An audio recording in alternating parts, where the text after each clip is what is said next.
Hi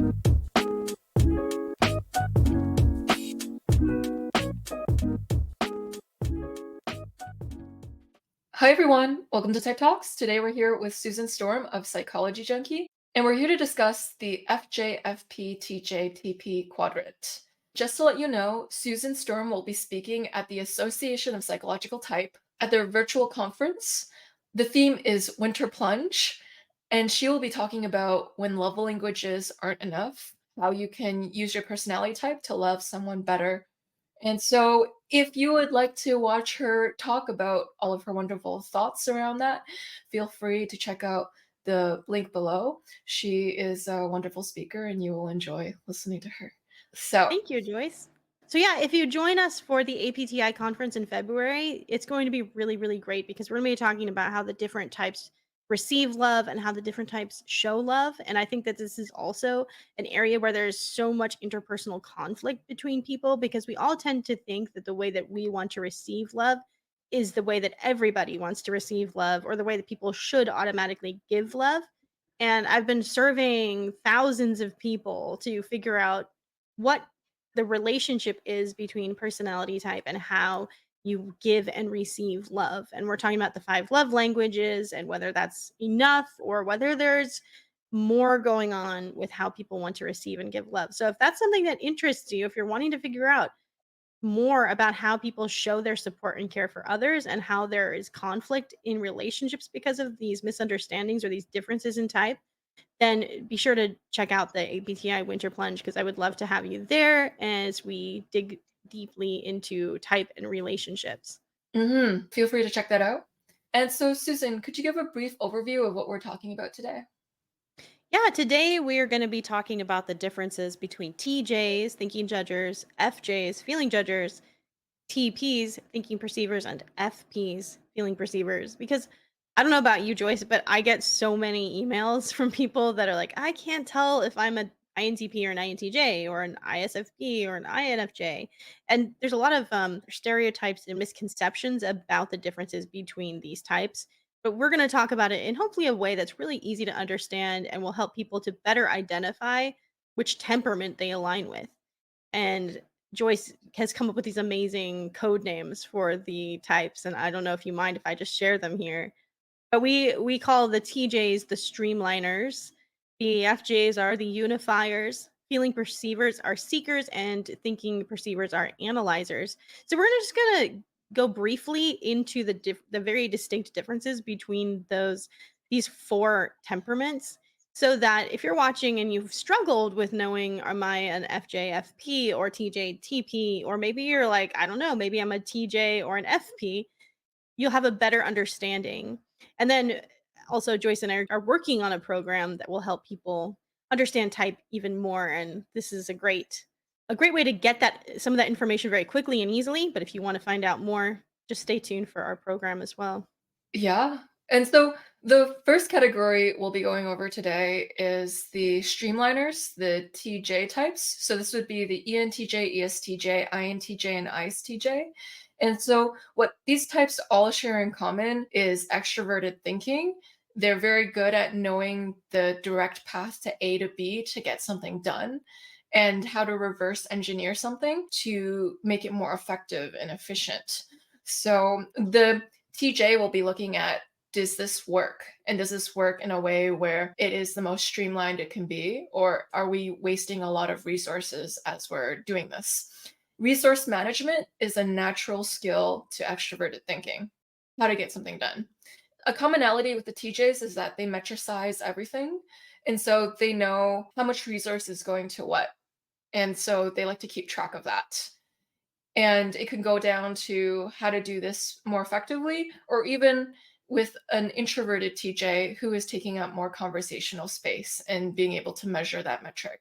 But it's always keeping an eye on metrics, whether it's time, energy, resources.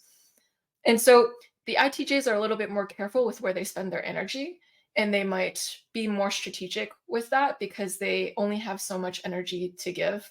Whereas the ETJs are less focused on managing the little increments of their energy because they have more energy to give to the environment. So they're a little bit more spreading their effectiveness without keeping a steady eye on it at all times, like the ITJs do with their energy levels. But overall, you'll see the theme of looking at the return on investment, seeing is this worth it? And looking at the end goal and if you're meeting that end goal of productiveness. And if you are an ETJ, like an ENTJ or ESTJ, you're very good at knowing what other people should be doing. And so this person, you're really good at doing this. They're good at giving you advice on how to improve yourself and how to make yourself more effective or what the most effective way is of doing something. So, to bring this to the real world, to give you a concrete example, you can picture an airport and an ENTJ walks through an airport and they notice that the certain way that people could improve the luggage system, or you could do this and this and this, and that would be more effective than just doing it this way. Or they'll be at a restaurant and ESTJ will be like, the server could be doing this and this and this, and then they would come to our table faster if they just did that. Now, these are examples of TE dominance. Those are some traits. Yeah, I think that anyone who has extroverted thinking higher in their stack, so INTJs, ISTJs, ENTJs, ESTJs, they're going to have an eye for how to make anything more efficient, more effective, or they're constantly going to be thinking, how is everything I'm doing moving me towards my objectives and goals? These are the people that have the to-do list or the task list and they just love checking things off and they like I'm a TJ and I have a bullet journal and every night before I go to bed I make my list of things that I have to accomplish the next day and I'm always thinking through, what's the next thing that I need to complete, the next project. And yes, when you go into a situation where things aren't organized well, it can feel like you're looking around like, "What were they thinking? Like, why didn't they this would have taken, like, 5 minutes of planning to have this whole process so much more streamlined, organized." Um, and yes, about the metrics, TJs are always thinking about metrics and numbers and return on investment, what works. And to contrast this, as a TJ, I've often worked with thinking perceiving types in the workplace. I've also worked with TJs in the workplace, but, um one thing that is a distinct difference between the 2 is if there's a job to do, TJs don't care as much about how you're gonna use all these different tools to get the job done. TJs don't care as much about learning how all the tools work. They more or less just care about how can I use this tool to complete step A through B so that I can then move to the next tool that I need to get C to D. And they will take in only enough information as they need to move forward using these tools. For example, if you have to use Excel to accomplish something, well, they're just going to learn what they need to do so they can keep moving forward on that task. Whereas if you're dealing with a thinking perceiving type, they tend to learn everything they can about the tool. And so they're more interested in understanding in the workplace, they're often very interested in understanding how the tools work. Um, and the different technologies work that they're using, and they're less focused on just learning enough to get to the next point. They're less outcome focused and they're much more process focused. And whereas TJs are very outcome focused, especially ETJs, they are always trying to make the quick decision so that they can get the result that's necessary.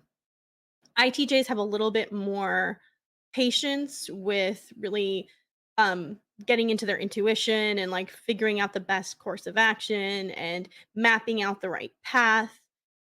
So there's a little bit more patience with the ITJs, but there's still this desire to constantly know that you are making progression towards your objectives. And that's the big focus. Whereas for TPs, the analyzer types, they are interested in figuring out the nuts and bolts of how everything works. And that's the exciting thing is figuring out how the things work and figuring out how to use them more effectively. For example, even today, I have a TP, my husband's an ESTP. And for me, I'm like, okay, I need to be on to talk to Joyce at this time and I'll have the settings just at their auto the camera settings just on auto. Like whatever's automatically there, I'll just leave it at that as long as it's fine. But then the ESTP husband's like, look at all these ways I can modify the the settings on the camera and he's showing me all these different things about how these camera settings can be modified and then showing me all these things about how the mic settings can be modified and I'm just like okay I need to be on in like a few minutes I don't But that is a difference that you'll constantly see with the TPs versus TJs. It's the TPs are like, "Here, you didn't know that you could use this tool in 20 different ways. Let me show you how you can make it just right." And TJs are just like, "I don't care. I just want it like to work so that I can get to the next step." And so if you've ever wondered, "Hey, maybe I'm a TJ or maybe I'm a TP," think about how you process your tasks. Are you more focused on achieving your tasks? I mean, yes, you have a many TJs are perfectionists, this particularly ITJs. They can be very meticulous, but is the goal in your mind to reach the goal, to have it finished, to have the perfect course, and to reach your objective, or is it more to understand how the things you're using, how they work? And that's a very big difference between the two types. Now, TJs also care about how things work. It's not that they don't care. Like if you run into an INTJ, they're very interested in how theories work and how different abstract concepts come together. There many are interested in things like big picture concepts, big picture ideas, astronomy, physics, all these kinds of things. So they do care about how things work, but there's usually some overarching big picture goal towards, that it's leading towards. Joyce, any what do you think about all that? Yeah. So any type can identify with being a perfectionist. I find that with TJ types, the streamliners, sometimes they're fine with good enough. Like you said with the camera settings, like I would rather value progress over stalling ourselves and trying to figure out every little facet of it. So I do find that with TJs, they can actually be irritated, frustrated at a lack of progress. The reason why a TJ would get irritated is because they're all about amelioration, having progress. So although they'll be perfectionists, ultimately they want to go for that goal or to make steps towards that goal. And so even during coaching sessions, if you don't go anywhere with an ENTJ, they're going to be like, "Well, what are my next steps?" Because they want that progress. So they're like, "Oh, I'm not left with any next steps from what you're telling me. Can and we need to keep moving and going forward." And so TJs do care about understanding things, but they first care about progress and the goal a little bit more. Now, the difference between TJs and TPs, to add on to Susan's wonderful points, is that with TJs, they tend to understand things through reverse engineering. So a TJ will formulate an end goal, but the end effectiveness that something should be at, and if it's not reaching that, they'll reverse engineer to understand it even more. Whereas for TP, TPs like to understand things also for the sake of understanding it, not necessarily reverse engineering all the time, but also like TPs are more inclined to build from the ground up their understanding, which is why they'll tell you the 20 facets of how to change your camera settings because they would really want to know that. They're like, "Oh yes, now you can know it from the ground up like I do." And there's an intrinsic satisfaction from that. TJs and TPs both like technical information. They do share that in common, but it's what they do with that technical information that changes their approach with it. And Yeah. then, yeah, I'll let you. Mhm. Oh, no, no, no, I wanna hear what you were gonna say. I was just saying I absolutely agree with all of that, and I've seen that when I've worked with thinking perceivers is they want to understand everything from the ground up, exactly like you said. They wanna understand all the components and principles of how something works before they just start using it to create. As an example, I have so many examples of this, like, I've worked with video, in video creation and video editing. I used to do more of this a long time ago, but, um and I needed to create a certain number of videos for a company. And so I would just create these slideshow. I mean, it wasn't very specific, but I had a number I had to meet. And so it was just like I created these animated or slideshow type videos fairly quickly. And I'm like, bam, bam, bam, bam. This is what, like, it hits the keywords, it hits the numbers. It's like meeting all this criteria.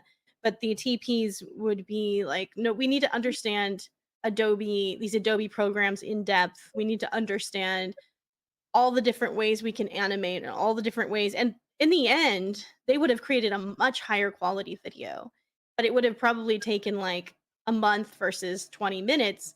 it would look way better, but we had like a list of like, we need this many videos by the end of the day, created and edited. And then you're also looking as a TJ at the metrics, like what are they trying to do with the videos? What kind of numbers are they trying to reach? And in the end, you're like, okay, these faster, messier videos, getting a lot of them done is going to reach these metrics faster versus like having an amazing video and it takes a month to create. So you're always looking at like what, these metrics and what these, however, how are you best going to meet the goals? But for TPs, they are really trying to understand the programs in depth. They're really trying to understand everything, like you said, right from the beginning as much as possible. So they're very patient. And that's one thing that you'll find. You talked about TJs getting irritable when things aren't moving, when they're not making progress. And so for a TJ, progress is they are moving towards the goal at all times. And for TPs, progress is learning. Learning how the things work is progress. And so TJs tend to be a bit more impatient than TPs do when it comes to tasks. TPs are very good at slowing things down and being all right, how does this actually work? Which I think makes them excellent troubleshooters. Because if you're impatient when you're trying to solve a problem, then a lot of times it does not go well. Say you have a computer virus and it's confusing and you're not quite sure how to fix it. If you're just like, oh my gosh, this virus is slowing me down from achieving my goals, and you start getting impatient, you're not going to do as good of a job. You have to learn, and this is something I've had to work on as a TJ, is slowing myself down and getting into introverted thinking, which is going, what are the different components here? What different principles are at play? How does this work? Whereas thinking perceiving types, that's more natural for them. I've noticed that thinking perceiving types are very good at tech support. I know it's kind of a stereotype, but they're great at that because they often automatically understand how all these different systems work. But if they don't mind taking time and looking around on forums or in all these different um, mediums to try to figure out an experiment with fixing a problem. Whereas a TJ would be like, this problem is slowing me down for meeting my goal. And, be more tempted to just pick up the computer and throw it at the wall, even if they don't actually do it. Um, and that's just a huge difference, I think, between the two types. Not that TPs don't get impatient. I know they do, especially if you're talking about like ETPs or ESTPs who are more action oriented. Like they can get impatient with the nitty gritty of, a problem they've got to troubleshoot at times. But in general, they tend to have more natural interest in figuring out the components of the problem anyway than TJs do. Yeah. And so that brings us to the FP types. These are known as the seekers. And with these FP types, they really like to understand how things emotionally resonate with them as they're going through life. Like, how does that hit me? How does that hit me emotionally? How does it resonate? Is it congruent with my values? They spend a lot of time processing their emotions, even if they never really get to a conclusion of what that means. Because if you are an FP, which is an ENFP, ESFP, INFP, or ISFP, these types are soul seekers. They want to know themselves and know what they stand for, what they value, and they can process their emotional responses towards things. Like, how does that make me feel? How does that make me feel? And over time, these emotional reactions create values. They compound over time and they create a value system. And so with an FP type, for a lot of them, their values are ever changing because they are evolving as an individual. So the FP may not feel this solid sense of self that people may describe FPs as. They might be in this fluid state of always trying to understand themselves or their reactions to things, but they're interested in understanding these things. So they actually do look at that, like, how do I feel about this? And then look into the depths of that. And then from that, it creates this ability to know yourself and to know what you stand for and what you don't. And so while an FP is always gathering information on themselves and how things react to their inner core or resonate with them, they might be in a fluid state of identity all the time because it's so fun or it's so rewarding to explore that they spend a lot of time there, maybe never arriving at a true destination with it. But you also will meet FPs with these really strong core values that if you step on them, it is like you've released the Kraken. they may not know how to tell you their values because with FPs, sometimes their feelings are beyond words too. So it can be hard to express. There are these points of values that are very strong, that are very set in some ways. And you don't really know them until someone has already tripped over them. So it's more of a thing you find afterwards, after the wire has been tripped on. But the great thing about FPs is this ability to stay true to yourself and to know what's authentic to you and what is most honoring to your value set. With FPs, a common behavioral output is their self expression.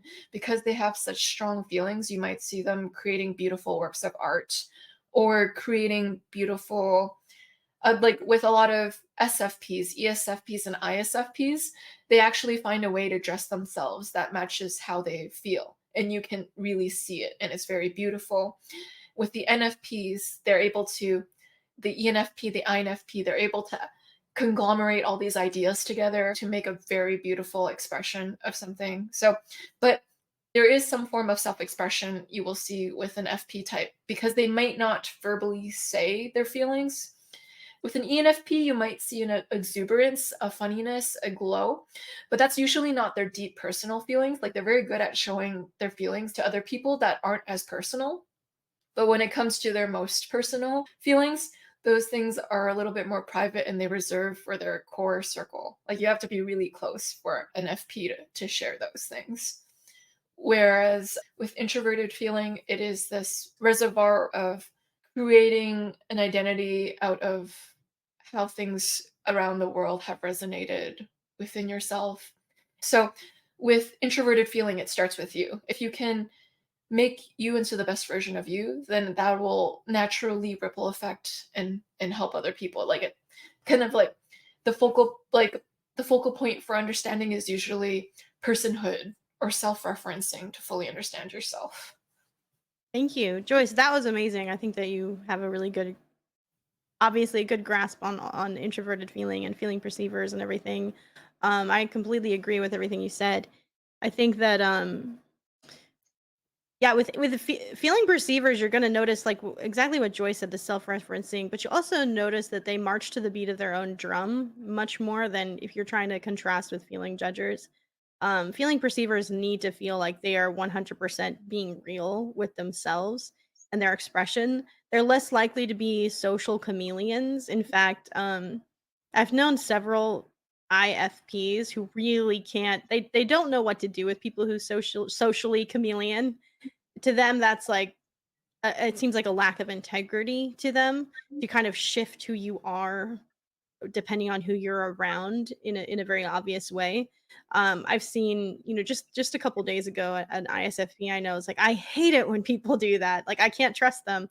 For for feeling perceivers, it's very important that they are aligned with their core self at all times. Now, like Joyce was saying, sometimes their tastes and their presentation may change over time. Like one minute they're really into, I don't know, Japan anime, like Japanese animation. They're really into that and they're really into what that means for them and the emotional expression in that. And the next minute they're into, I don't know, British period dramas or something like that. Like the things that they like and the things that they choose to express about themselves may differ from time to time, or they may be very fluid in certain things. Like maybe they are exploring Buddhism for like 3 years, and then as they change their belief systems, maybe they veer more towards, I don't know, Norse mythology or whatever. They're not just static people who stay in one place, but they must always feel that they're living in alignment with their values.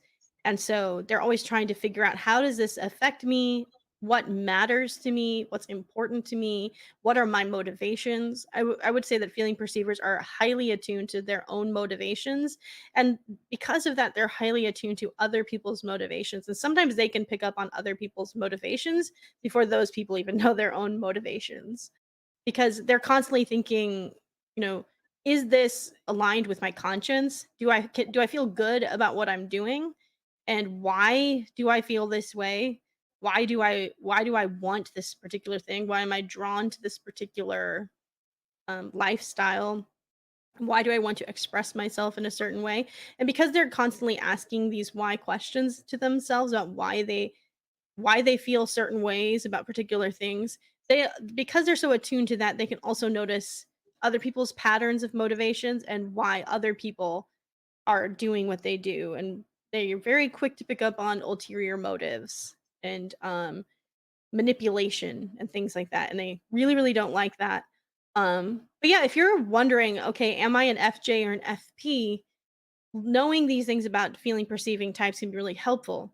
Are you self-referencing? Are you constantly thinking, how is this impacting me? How is this making me feel? How do, am I living in accordance with what I personally think is right, regardless of what everyone else out there thinks? There's with feeling judgers, there's more of a focus on shared values. What do we all have in common? What do we all share with each other? And I should act in a way that positively impacts my environment and the people around me. There's a high attunement to the emotional impact one has on others. But if you are more someone who is thinking, how is this impacting me? How do I feel about this? Is this lined up with my conscience? I don't really care as much if I'm fitting in with the group. If you're more of a march to the beat of your own drum kind of person, then you might have more of a leaning towards feeling perceiving. And I'm gonna go to Joyce, see if you have any thoughts on that. Yeah, I totally agree, Susan.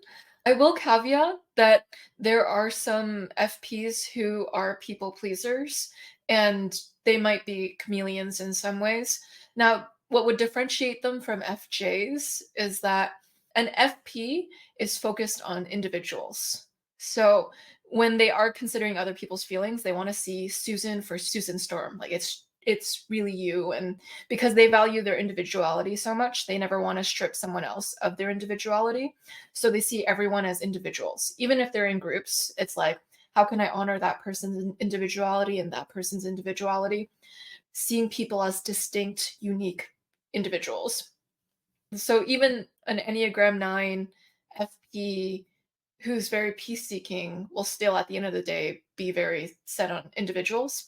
And they also feel like they can't really impact anyone else except for themselves. So FPs have this belief that they're only accountable for their own emotions and their own self, and then other people are accountable for their own internal emotions and their own selves.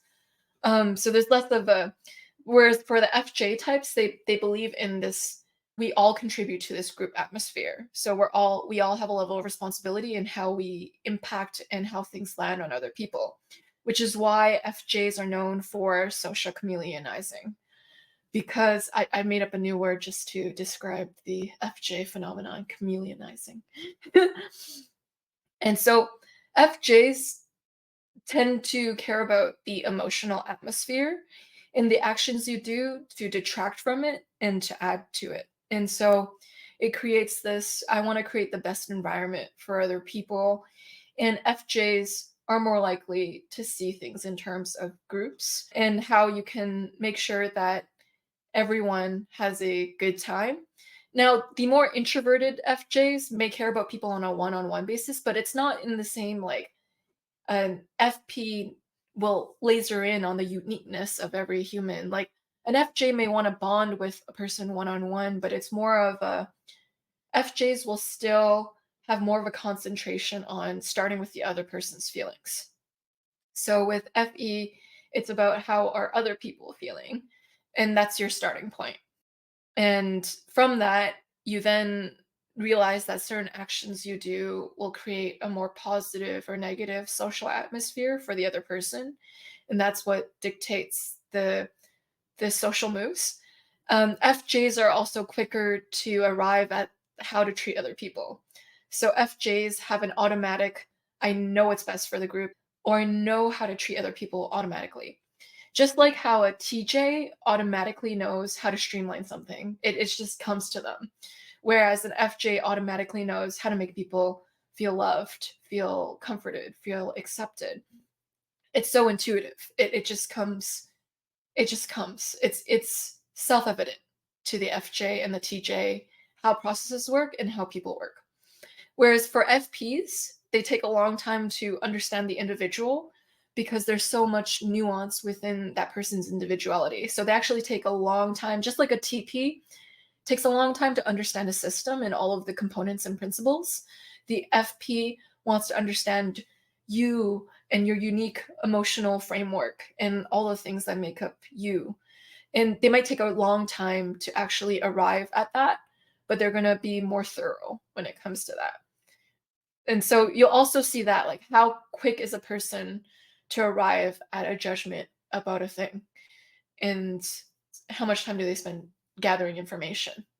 Yeah, I love that you brought up those distinctions because yeah, for TJs and FJs, there's this outer world um, real time responsiveness to the environment in very different ways. Like for FJs, like you were saying, they automatically seem to just know how to get into a positive rapport with other people. Rapport is, I think, highly connected to feeling judging preferences.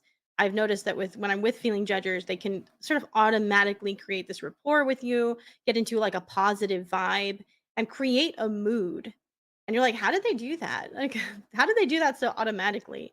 And that's something that feeling judges are really good at is creating a mood, creating rapport, generating good feeling, and doing it sometimes and also inside, I feel like feeling judges are more analytical because they have introverted thinking and we're not going to get way into that right now. So, feeling judgers are very, in real time, highly responsive to the atmosphere.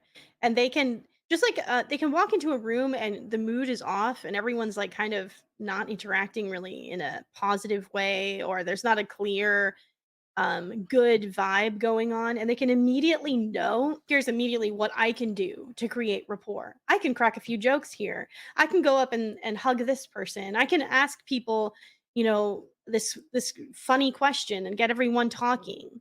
And especially for EFJs, but IFJs also, is they can immediately sense where the atmosphere is off and they can go in and fix it. And, in the same way, TJs can immediately walk into a situation and go, "Wow, this is really inefficient and there's no order here."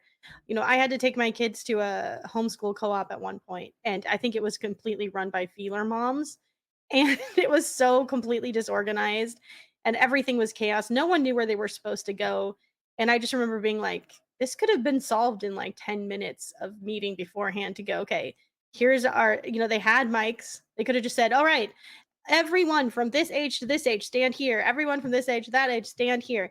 Everyone on your way out, take 10 minutes to look along." You just know how to structure things so that people can get where they need to go quickly with clarity and without a lot of confusion. And feeling judges are this way about emotional atmosphere. And it's something that there's an attunement to the atmosphere around oneself and a feeling that you're responsible for it with judging types. The judging types, they feel like they are responsible to orchestrate the atmosphere in some way. It's particularly EJ types, but also with IJ types to some degree. I find that with IJ types, if no one else is doing the structuring, then they'll be like, "Okay, all right, here I go. I'll jump in and do this."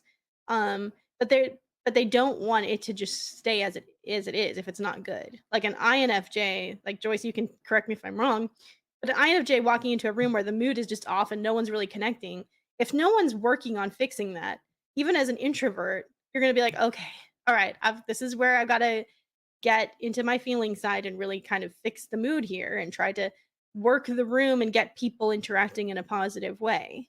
In the same way, for me as an INTJ, if someone's in that chaotic atmosphere and there's an ETJ there and they're like, "Okay, everybody get in line. This is what we're doing." I'll happily let them do it, but if no one's going to do it, then I feel a compulsion to do it. Whereas if you're a feeling perceiver or a thinking perceiver, you what Joyce said is absolutely right. They feel more responsible for themselves and believe in giving everyone else autonomy over their own decisions. So if IFP walks into a room and the mood's off, they're not gonna feel like, "Oh, it's my job to fix this." Now, they might, maybe, there's so many things that can impact that. Maybe they have life experience where they were raised to be told that they should do it. Maybe they had feeling judging parents. And then EFPs like to have fun and they like to get things going and have people interacting in a positive way because it's just more enjoyable and it's more likely to spur ideas and experiences. So, and if an EFP walks into a room and everything's kind of dull, they might liven things up quite a bit. But it's different than how a feeling judging type is going to do it. It's more about I individually want things to be fun here because, say you're an ENFP, I individually want to spark some good ideas and some good possibilities. And I am an empathetic person, so I do want everyone to have a good time. So what can we do to make the environment more exciting, enthusiastic, and inspiring? Whereas an EFJ might walk into the room and be like, okay, let me improve the mood for the mood's sake, like for everyone's emotional sake. But yes, TPs, FPs, they do have a sense of autonomy in a sense that everyone is responsible for themselves. It's not their job to go and try to orchestrate anyone's mood because that would almost be for some feeling perceivers would see that almost as manipulative and bad to go and try to orchestrate things in that way. Yeah. And if the FJ or TJ element is really strong in someone, as we mentioned before, they might know what is best for everyone, as in like how they should act to make things more effective or how they should act to make people feel good. And so there is a bit of a God complex with FJ and TJ types. They believe they know what's best for other people, but it's not in a malicious way. It's so self-evident that they can't not see it. It's like seeing the color purple. They're like, if you just knew that it was purple, then everything would be okay. So it's like this I know what people should be doing, which TPs and FPs, they value autonomy a lot. So they might be more against telling people what they should be doing. Like, let's say, for example, an FP doesn't want to do something robotic because it takes away the human element. So they're like, well, if you tell people what to do, you strip them of their individuality, you take away their self expression, you actually just make them a dull robot. And they're against that. Whereas the TPs are like, I want to think for myself. I want to know the reasoning before I buy into something. I don't just want to complete something for the sake of completing something. So TPs and FPs are against being told what to do on a lot of levels and don't want to tell other people what to do. Now, all people might have a reflex against being told what to do because we've all had that one manager who would micromanage us and tell us what to do. But what we're talking about today is a little different because the TJs and FJs are more they're protecting this larger system. Like the TJ is noticing like this larger system of effectiveness that is detrimented by individual actions. And if you actually cover that spillage or you're able to keep the system intact, you're benefiting the greater good of all almost. In a way, TJs and FJs can feel like they're looking out for the bigger picture or the greater good for all. And so they can be protecting this bigger thing. Whereas for the FP and the TP, they're looking at the purity of the area that they're looking at. So like the TP is like, what is the logical purity around the system? And the FP is like, what is the emotional purity of the system? So it's all great and it's all contributing to the wonderful ecosystem of life. So all these preferences are equal to all these other preferences. So just letting you all know that whatever preference you choose within these four quadrants, they're all great. Yeah, there's no good or bad temperament. There's no good or bad personality type. And there's parts of each of these temperaments that you'll relate to even if you are say you're an INTP. There are times when you care about group morale and rapport. Um and that's going to matter to you at times because we all do all the things. It's just a matter of what is most natural to you. If you're a TJ, you actually have some things in common with feeling perceivers. And you might find that at times when you are trying to connect with someone, you're doing it in a more feeling perceiver kind of way where you're like, who are you as an individual? What really matters to you? Because TJs and feeling perceivers, TJs and FPs have similar wiring. It's just in reverse from each other. So if you're trying to decide, oh, which one am I? Am I TJ, FJ, TP, FP? You wanna look at what's your most natural response to the world you live in. What's your most natural response? If you're a TJ, it's gonna be like to create order out of chaos or to create effective systems, to reach goals, to naturally keep track of metrics. And if you're a TP, it's going to be to understand the principles of how things work, to have logical clarity of how things work, and to understand systems from the ground up more than it is to just reach these particular objectives and goals. FJs, I mean, I know I'm just kind of re-encapsulating what we've already talked about, but it's, are you more conscious of everyone else's reactions and everyone else's feelings and your interplay within that? Or are you more naturally a feeling perceiver who is in, thinking about how you are interacting with one individual and with yourself in depth? Like, what are my motivations? What do I want? What matters to me? What are this individual person's motivations, desires, what matters to them? And feeling like you are only responsible for yourself and they're only responsible for them, and seeing these big groups as, um each person is an individual rather than I need to impact the emotional, well-being of this entire group.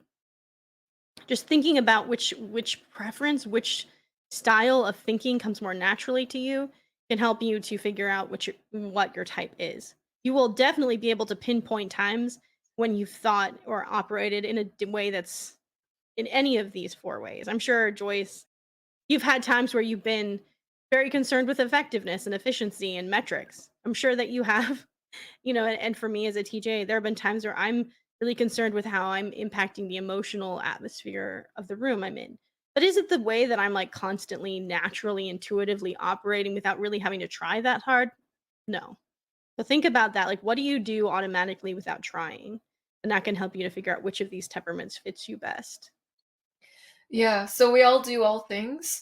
It's just about what your natural preference is and where you go on your autopilot. So what is so natural to you that you don't even have to think to do it. So if you notice there's some value from a different lens, like let's say you could learn something from the FJ lens or the TP lens or the FP lens, then you're like, oh, I might incorporate that a little bit more into my life. So these are natural inclinations for people, but they're also points of sparking, oh, if I don't have a lot of that in my life, I could learn to incorporate a little bit more of that. Because Carl Jung talks a lot about the concept of individuation, and that one of the goals of becoming older is actually rounding yourself out. So it is good if you have a little bit of traits from different areas too. It could be a sign that you're growing to be very well rounded as well. Yeah. And so I hope this was helpful with learning more about the direct commonalities and contrasts of these four quadrants. And I hope it was able to teach you a thing or two. Feel free to check out Psychology Junkie. It'll be linked below. It's Susan Storm's wonderful website. And check out the APTI conference. And if you'd like, you can always sign up for that. And Susan and I have a project coming up, and you can always tune into that in the future. So thank you everyone for watching. We'll see you all in the next video. Bye.